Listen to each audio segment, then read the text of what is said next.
So hello guys, welcome back to the new video of Tech Yoker. In this video, I will guide you with how you can use emojis in Windows 11 using keyboard shortcuts. So first of all, let's open Notepad on my PC. For this, press Windows key on the keyboard. Now here search for Notepad. Press enter to open it. Now to open the emoji panel, press Windows plus period key on the keyboard. And this will open emoji panel. Now here, click on this emoji icon. And this will show you all the emoji. Now you can select any emoji, like this one,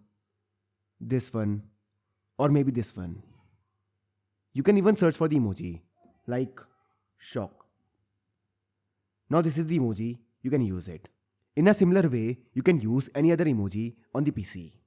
So this I can use emojis in Windows 11 using keyboard shortcuts. So I hope you find this video useful, and if you do, then don't forget to like this video and subscribe our channel.